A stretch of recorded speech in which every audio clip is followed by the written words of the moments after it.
આગામીના 3 દિવસ વરસાદ પડવાની શક્યતા આગાહીકાર અંબાલાલ પટેલે આગાહી કરી છે। 9, 10 અને 12મી ઓક્ટોબરે દક્ષિણ ગુજરાત અને દક્ષિણ સૌરાષ્ટ્રમાં હળવાથી મધ્યમ વરસાદની શક્યતાઓ છે। 12મી અને 13મી ઓક્ટોબરે દક્ષિણ ગુજરાતમાં પડી શકે છે વરસાદ, તો 17 ઓક્ટોબરે સૂર્ય 19 થી 22 ઓક્ટોબરમાં વધુ એક્ટિવ થશે આ વાવાઝોડું। વાવાઝોડાની દક્ષિણ સૌરાષ્ટ્ર અને દક્ષિણ ગુજરાતમાં જોવા મળી શકે છે અસર। જોકે વાવાઝોડું ગુજરાતથી દૂર રહીને કચ્છના ભાગોમાં થઈને પાકિસ્તાન તરફ જઈ શકે અથવા તો ગુજરાતથી દૂર રહી શકે છે। 16 થી 22 ઓક્ટોબર કેટલાક વિસ્તારોમાં વરસાદની શક્યતાઓ છે, તો 22 ઓક્ટોબરથી સવારે હળવી ઠંડીનો પણ અનુભવ થશે। નવરાત્રીનો સમય ચાલી રહ્યો છે અને હજી પણ ક્યાંક વરસાદ પડી શકે તે પ્રકારની આગાહીકાર અંબાલાલ પટેલ કરી રહ્યા છે। એમની સાથે વાતચીત કરીશું, એમને પૂછીશું, કાકા આપ જણાવો કે કયા આધારે આપણે કઈ આગાહી કરીએ છીએ કે જેનાથી ખબર પડે છે કે વરસાદ પડી રહ્યો છે, કઈ જગ્યાએ વરસાદ પડશે? ગ્રહો અને નક્ષત્રના જળદાયક નક્ષત્ર નાળીના આધારે અને રાશિના આધારે જોતા અત્યારે હસ્ત અને ચિત્રા સૂર્ય નક્ષત્ર ચાલે છે, એટલે લગભગ તારીખ 7 થી 12માં દક્ષિણ ગુજરાતના ભાગો, દક્ષિણ સૌરાષ્ટ્રના ભાગો અને કેટલાક અન્ય ભાગોમાં હળવા મધ્યમ વરસાદી ઝાપટા પડવાની શક્યતા રહેશે। બિલકુલ, આગામી સમયમાં હજી ચોમાસું કેટલું લાંબુ ખેંચાવાની શક્યતા છે? શું અરબ સાગરમાં પણ કોઈ સિસ્ટમ સક્રિય થાય છે? આ વખતે લગભગ ગરમીનું જોર રહેશે।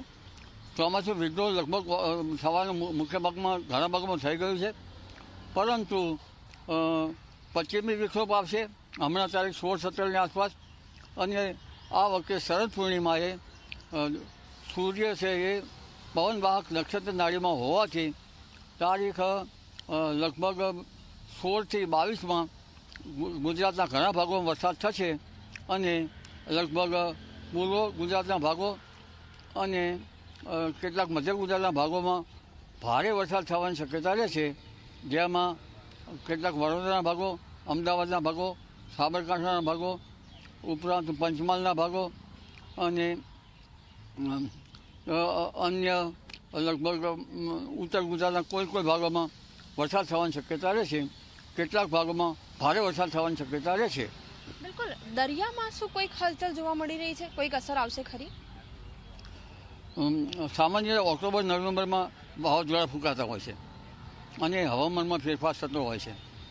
આ વખતે લગભગ તારીખ શરદ પૂર્ણિમાની આસપાસ તુલા રાશિ આવે છે સૂર્યની, એટલે પવનવાહક નક્ષત્ર નાળી છે અને બીજા સંજોગો પણ યોગ્ય છે, ભૌગોલિક સંજોગો પણ બરાબર છે, એટલે તારીખ 7 થી 12માં જે અરબ સાગરમાં સિસ્ટમ બની રહી છે તે તારીખ 14 થી 20 કે 22માં ભારે વાવાઝોડું કરશે અને આ વાવાઝોડાની અસર દેશના ઉત્તરીય પર્વતીય પ્રદેશોમાં પશ્ચિમ વિક્ષોભ આવતા લગભગ ગુજરાતના થોડેક દૂરના ભાગોમાં થઈને કદાચ કચ્છ અને પાકિસ્તાનના ભાગોમાં જઈ શકે અથવા પશ્ચિમ સૌરાષ્ટ્રના ભાગોમાંથી થોડુંક દૂર થઈ શકે, જે લો અને હાઈ પ્રેશર ઉપર આધારિત છે જે તે વખતે।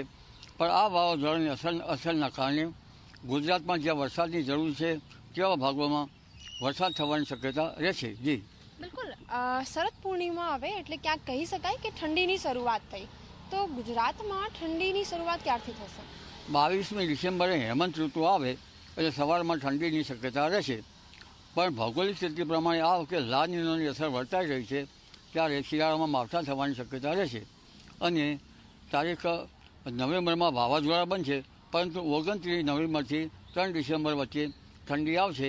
22 ડિસેમ્બર પછી ગાત્રો જેવી ઠંડી આવશે અને જાન્યુઆરીમાં ઠંડામાં ઠંડો રહેશે અને આ ઠંડી છેક ફાગણ માસ સુધી ચાલવાની શક્યતા રહેશે અને માવઠાઓ પણ ભારે થશે અને ઠંડીનો દોર પણ ચાલુ રહેશે, એટલે ફાગણ માસમાં રવિ પાકો પર તેની અસર થવાની શક્યતા રહેશે। જી બિલકુલ, તો હજી પણ રાજ્યમાં વરસાદની આગાહી વ્યક્ત કરવામાં આવી રહી છે। આ સાથે અરબ સાગરમાં એક વાવાઝોડું પણ સક્રિય થવાની શક્યતા છે, જેના કારણે જે વાવાઝોડું છે એ કચ્છથી અડીને થોડેક દૂર અને પાકિસ્તાન તરફ જે વાવાઝોડું અસર કરે તે પ્રકારની શક્યતા, જેના કારણે ગુજરાતમાં વરસાદ પડી શકે છે।